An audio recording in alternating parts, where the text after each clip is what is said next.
People do not always reveal their arrogance through threats. Sometimes they reveal it through certainty, through the quiet conviction that no matter how poorly they behave, no matter how much dignity they ask you to swallow in the name of history, patience, or love, you will remain. That is a more sophisticated kind of contempt than rage. It does not need to insult you openly. It only needs to study your loyalty long enough to misclassify it as weakness. And once someone makes that mistake, they begin building their entire emotional life on borrowed ground. That is what happened in my marriage.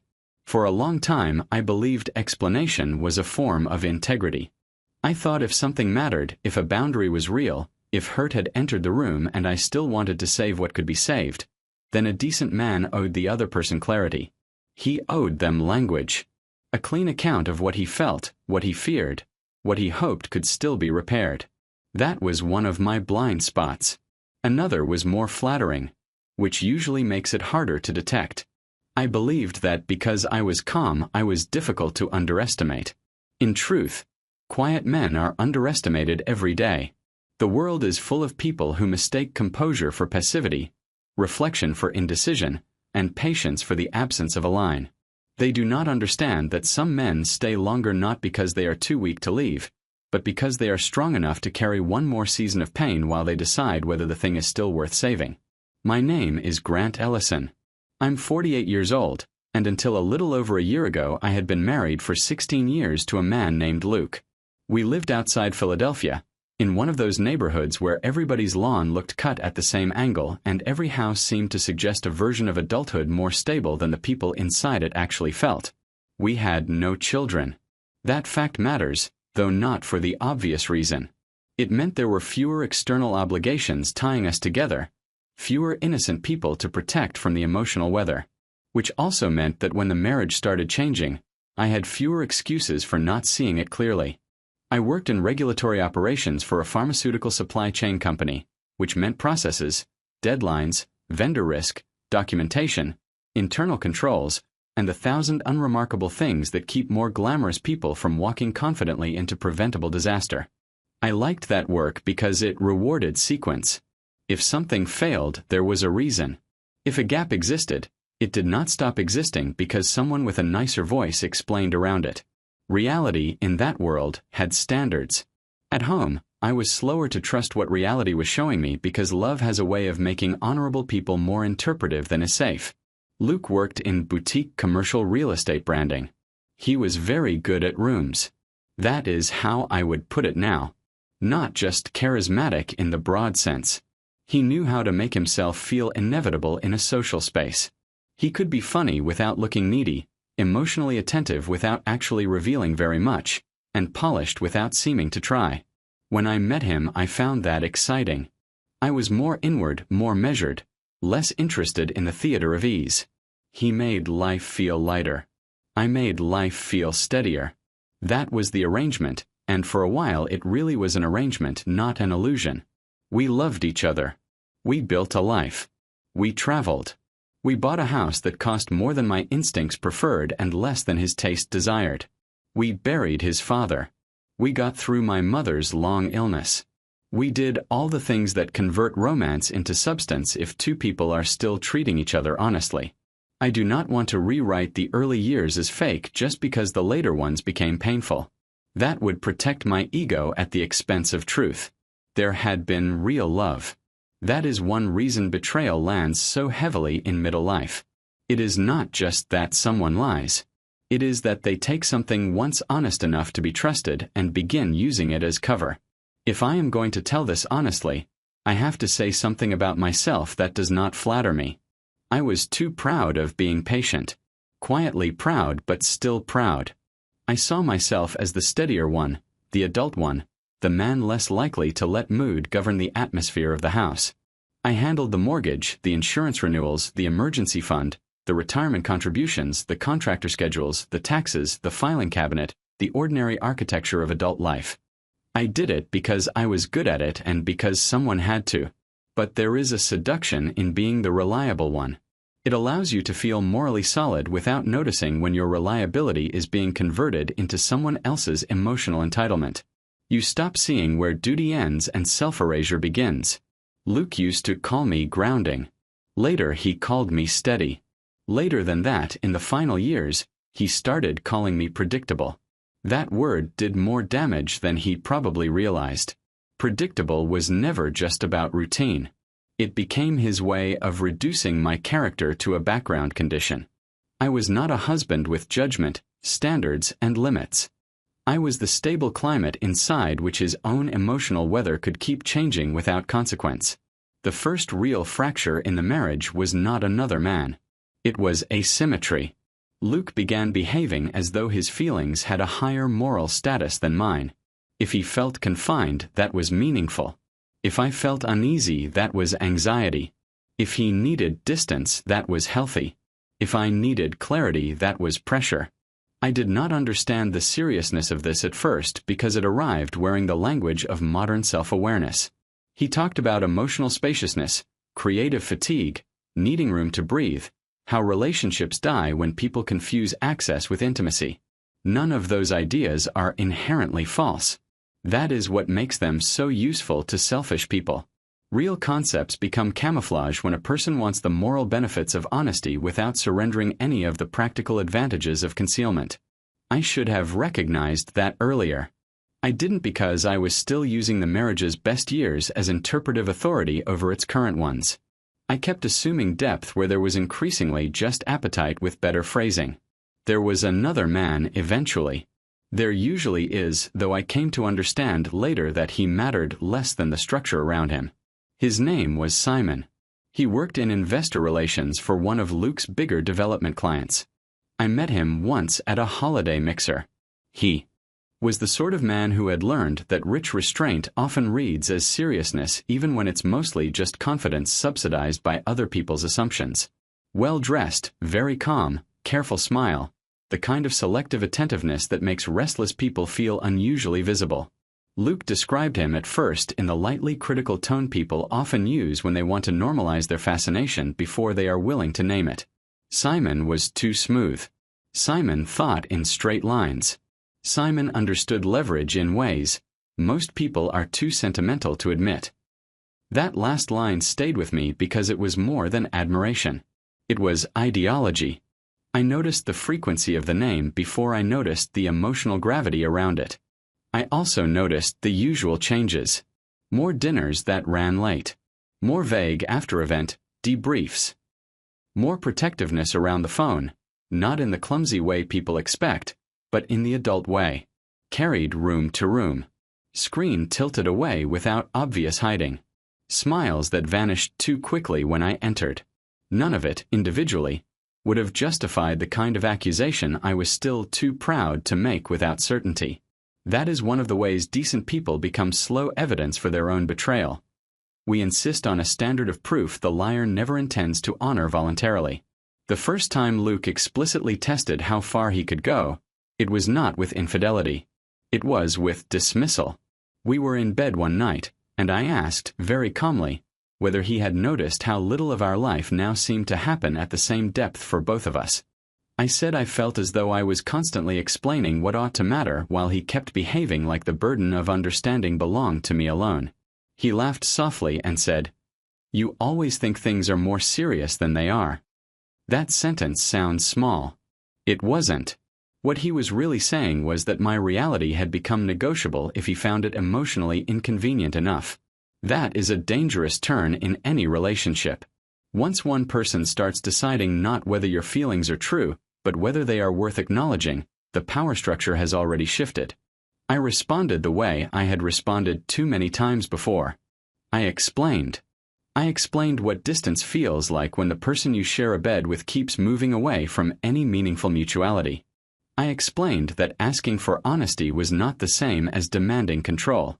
I explained that intimacy cannot survive if only one person is required to name hard things cleanly. He listened with the expression he wore when he had already decided the emotional labor being offered to him would not be reciprocated.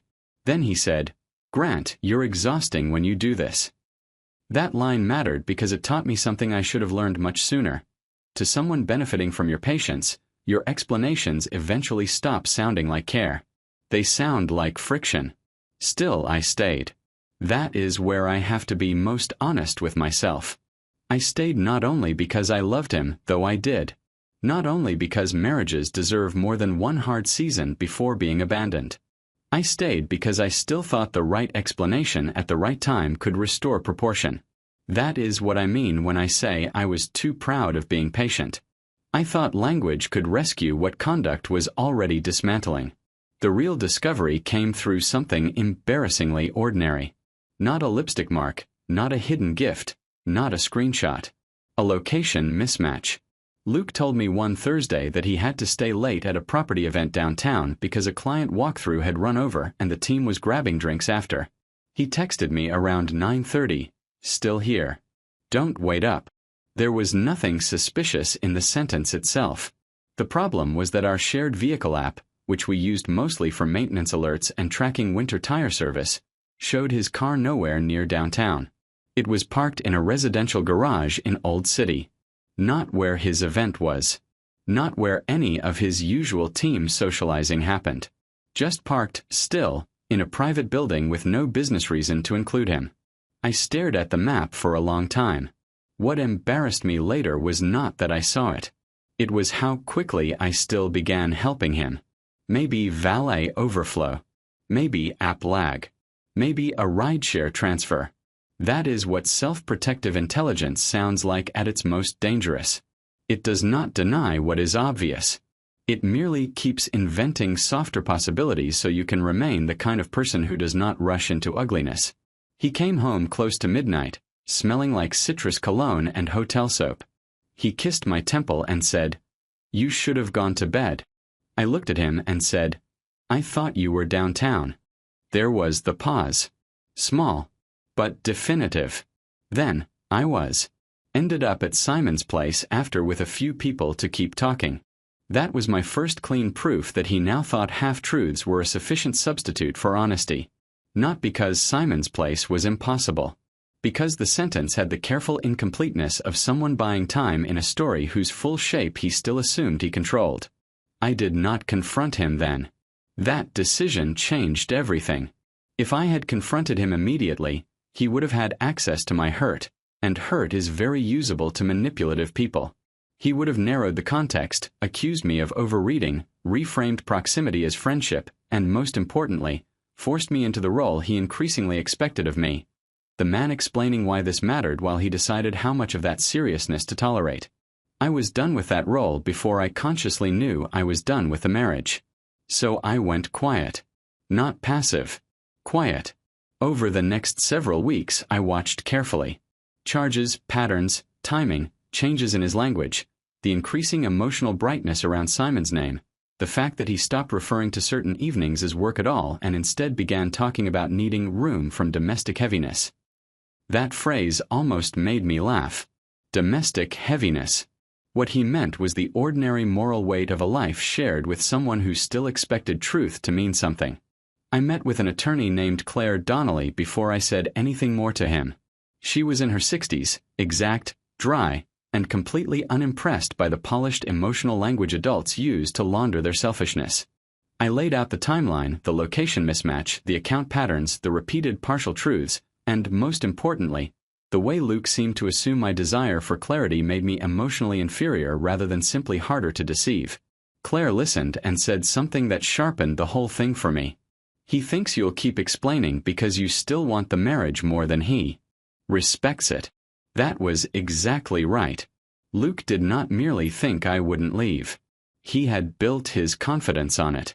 My seriousness had become one more piece of furniture in the marriage. Always there, always useful, easy to forget until it was removed. Once I understood that, I changed. Not theatrically. That is what mattered. I stopped asking follow-up questions. Stopped explaining why certain things felt wrong. Stopped inviting him into the emotional depth he had begun treating as a chore. I remained courteous, present, responsible. I paid bills, handled the house, kept commitments.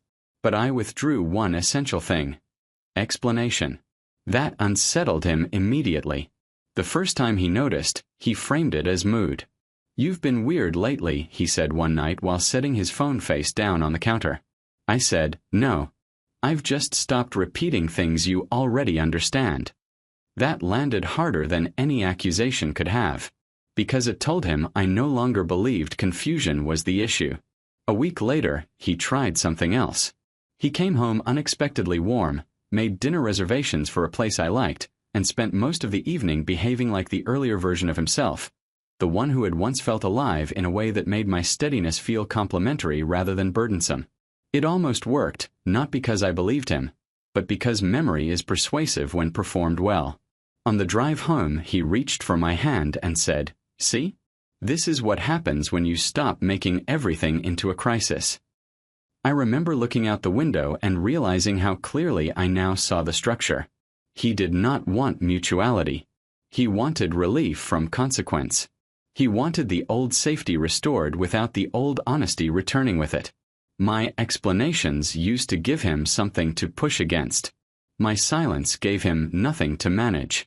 That is when I understood why it disturbed him so much. The turning point came on a Sunday morning. He was making coffee. I was at the dining table with a folder. No raised voices. No dramatic setup. Just a house finally facing what had been living in it for months. He saw the folder and said lightly, "What's that?" I said, "The part where you stop mistaking patience for dependency." Then I handed him the papers. Location logs. Statements. Notes. The drafted petition. Not because I wanted a performance. Because by then, the truth no longer needed his version of it. He went pale in a way I had never seen before. The first thing he said was not, "I'm sorry." It was, "You really went this far?"